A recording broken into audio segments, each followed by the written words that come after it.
The cafeteria went silent. Forks stopped. Cups paused in mid-air. Even the electric fan seemed to freeze for a second. Everyone had heard it. The loud laughter, the mocking tone, the insult that cut through the air like a knife.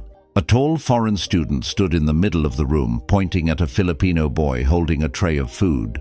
His voice echoed, "Say it again, pork chop. Come on, say it with your cute little accent." The boy, a 17-year-old named Marco, stared back. His cheeks burned, his hands shook. Not because he was scared, but because he couldn't understand why someone would laugh at something so simple, something so human, something he grew up speaking around the dinner table of his home in Laguna. Students whispered, some giggled, others felt the shame that wasn't even theirs. The foreigner leaned closer, smiling like he had already won. He expected fear. He expected silence. He expected Marco to shrink. But what he didn't expect was the comeback. A comeback so powerful, so unexpected, and so deeply Filipino that it would travel through the whole school, reach teachers, spark conversations online, and change the way people saw language forever. What happened next was not just about a boy defending himself. It became a story about identity, dignity, and the strength that hides behind Filipino humility. This is the story of how one insult became a turning point. How one Filipino boy stood up, not with anger but with heart, and how a single moment revealed a truth many forget. The Filipino accent is not a weakness. It is a story, a history, a pride. Before that cafeteria showdown, before the laughter, before the heat on Marco's face, there was a beginning. Marco Santos grew up in a small barangay in Laguna, raised by a mother who woke up before sunrise to cook tuyo and sinangag, and a father who carved furniture from old Nara wood. Their home was simple, always warm, always alive with voices. Every night someone was singing. Every morning someone was smiling. Marco was a quiet boy but not shy. He loved books. He loved sketching faces. And he loved listening to the many accents around him. His grandmother's slow Batangueño tone, his father's deep Tagalog mixed with Bisaya from the years he worked in Cebu, the English teachers with their soft Filipino lilt. To him, accents were music. So when Marco earned a scholarship to a prestigious international school in Manila, he felt excited, not scared. He believed people would be curious, open, friendly, and many were, but some were not. That's where he met Ethan Miller, a 19-year-old foreign exchange student from the US, tall, confident, loud. He walked through the school like he owned it, tossing jokes in different directions, most of them harmless, some of them not. At first, Ethan and Marco barely crossed paths. Different classes, different circles, until the day they were put in the same English communication workshop, a class where students were asked to introduce themselves, practice public speaking, and share stories about their culture. It seemed harmless until the moment someone's accent became a joke, until the moment the line was crossed. The class and the conflict did not begin in the cafeteria. It began earlier, long before the crowd, long before the mockery, long before the world learned who Marco really was. It started with a simple class introduction. Each student was asked to stand up, say their name, and share one cultural practice they loved. When it was Marco's turn, he spoke with calm confidence. "Hi, I'm Marco Santos, and in my family we always eat dinner together. No gadgets, no TV, just stories." Some students smiled. The teacher nodded, but Ethan raised an eyebrow, whispering loudly to the boy beside him. "His accent sounds cute. Like he's singing." The class heard it. Marco heard it. He froze for half a second, not because he was offended, but because it was strange. Why was someone laughing at the way another human spoke? He sat back down quietly, but Ethan wasn't finished. During group activities, he would repeat certain words the way Filipinos often did, stretching vowels, mimicking intonation, exaggerating syllables. At first, some students giggled.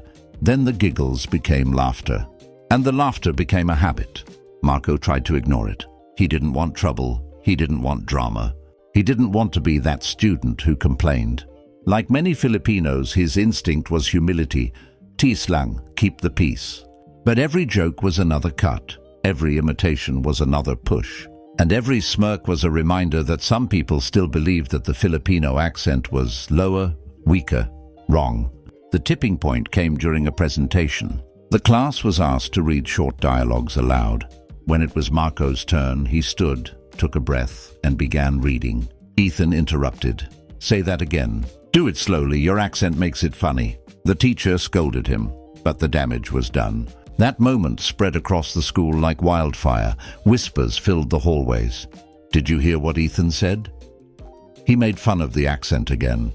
Why is he picking on Marco? Isn't he embarrassed? Marco didn't respond.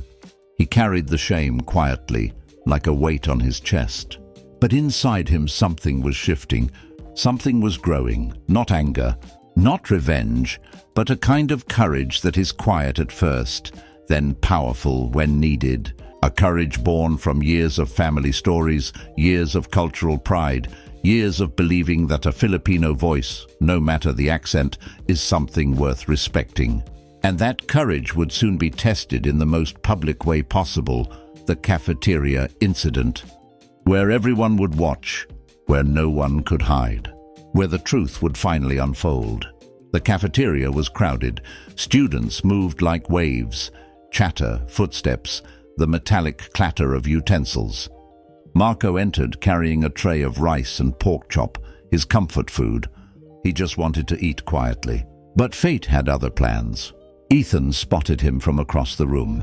He smirked, walked toward him, and loudly said, "Hey Marco, what's that, pork chop? Pork chop? Say it again for us." The whole place turned silent. People looked. Some expected Marco to walk away. Others expected him to lower his eyes. But instead, Marco put down his tray. And for the first time, he lifted his chin, met Ethan's gaze, and spoke with a calmness that surprised even himself. "Why are you laughing at my accent?" Ethan shrugged. "Because it sounds weird." Then Marco did something no one expected.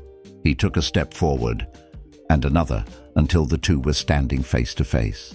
Then, in a steady voice, loud enough for everyone to hear, he said, "Do you know how many languages Filipinos grow up hearing?" Ethan blinked. Marco continued, "Do you know how many accents we understand? How many cultures we adapt to? How many ways we adjust just so other people feel comfortable?" There was silence. Students leaned in. Marco took a breath. Not angry, not scared, but firm.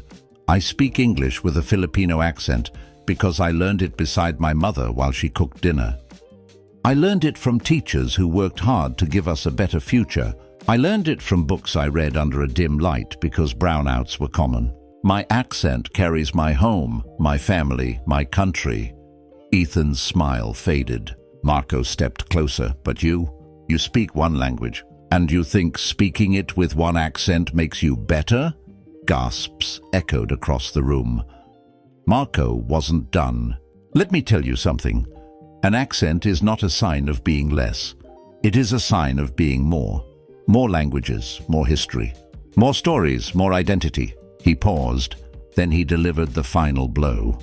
The comeback that no one saw coming. "You're laughing at my accent, but my accent means I can walk into your country and still speak your language. But can you stand in mine and speak ours?" The cafeteria erupted, not with laughter, but with applause, with pride. Teachers came to see what was happening. Students whispered Marco's words like a mantra. And Ethan, he stood frozen, not humiliated but awakened. Something cracked inside him. Something opened. For the first time he realized he wasn't facing a boy with a cute accent. He was facing someone who carried a nation's humility and strength in every word. The next day, Ethan did something no one expected. He approached Marco, not with arrogance, not with excuses, but with sincerity. "Hey, can we talk?" They sat under the acacia tree near the school gate. Ethan took a long breath before speaking. "I didn't know. I didn't understand how it felt. I thought it was harmless. But I hurt you.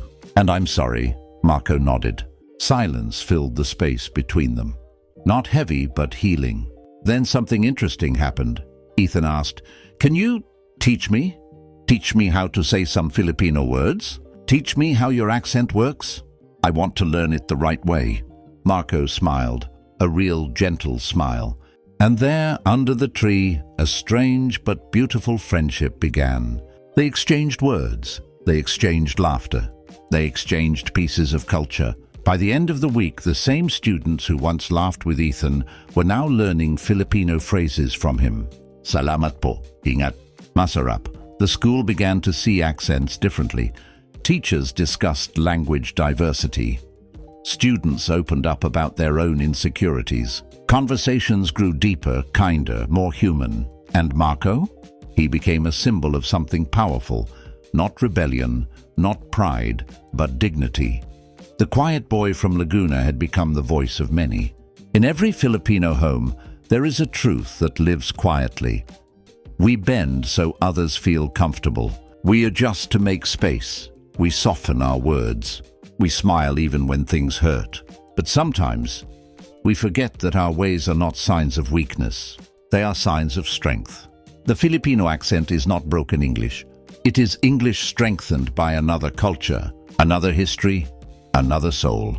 It carries warmth, it carries struggle, it carries survival, and this story reminds us no one should be ashamed of the voice they were born with, because every accent is proof of where your journey began. As for Marco and Ethan, their story didn't end in the cafeteria. It became a reminder that sometimes the world changes, not because someone shouts the loudest, but because someone speaks the truth with calm courage. And the lesson is simple. You don't need to erase your accent to be respected. You just need to believe that your voice matters. Because it does. It always has. And it always will. Sometimes the stories we share remind us that kindness still survives in quiet corners, and that every voice, no matter the accent, carries a world within it. If you wish to walk with us through more stories like this, stories of people, of heart, of the human spirit, you're welcome to stay connected to this growing community. Here we hold space for understanding, for compassion, for the courage found in ordinary lives. Sama-sama tayo learning from one another. Until our next story, may you always find gentleness in the world and strength in your own voice.